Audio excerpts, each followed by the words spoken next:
الحمد لله الحمد لله وكفى وسلام على عباده الذين اصطفى أما بعد بسم الله الرحمن الرحيم সম্মানিত দিনী ভাই বোনেরা, জীবনে চলার পথে আমরা সবসময় খেয়াল রাখবো আমার আচরণে কেউ যেন কষ্ট না পায়।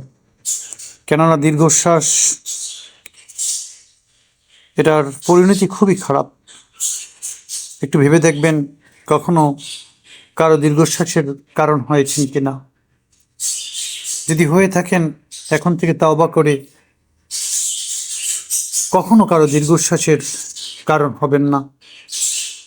মানুষের দীর্ঘশ্বাস খুব খারাপ জিনিস। আপনি কাউকে ঠকানোর চিন্তা করবেন না।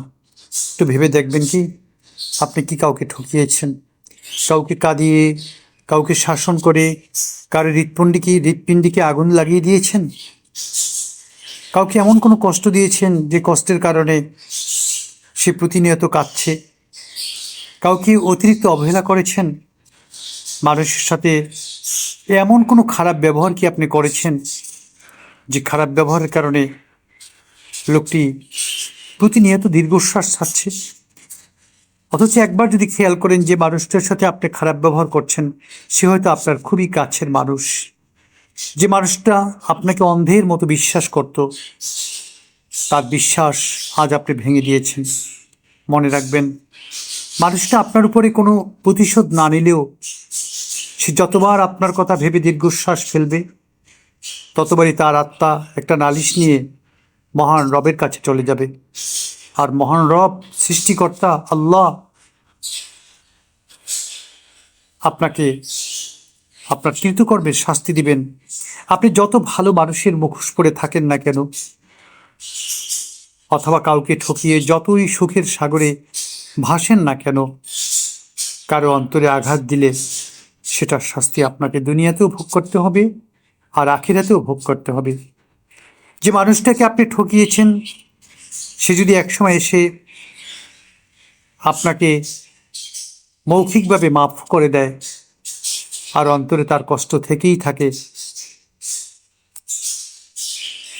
কোনো অভিশাপ যদি আপনাকে নাও শোনায়, তবু শাস্তি আপনাকে ভোগ করতেই হবে। যে বিষয়গুলিকে আমরা খুব খারাপ ব্যাপার মনে করি না, স্বাভাবিক ব্যাপার মনে করি, সেই ব্যাপারগুলোকে এমনভাবে অভ্যাসে পরিণত করে নিয়েছি যে কাউকে কষ্ট দেয়া এটা কোনো ব্যাপারই নয়। মনে রাখবেন, আসলে এটাই কঠিন ব্যাপার। প্রস্তুত থাকবেন, মানুষ ছেড়ে দিলেও আল্লাহ আপনাকে ছেড়ে দিবেন না। তাই এমনভাবে চলি যাতে আমি যদি মাজলুমও হই কোনো ভয়ের কারণ নেই, কিন্তু আমি জালিম না হই।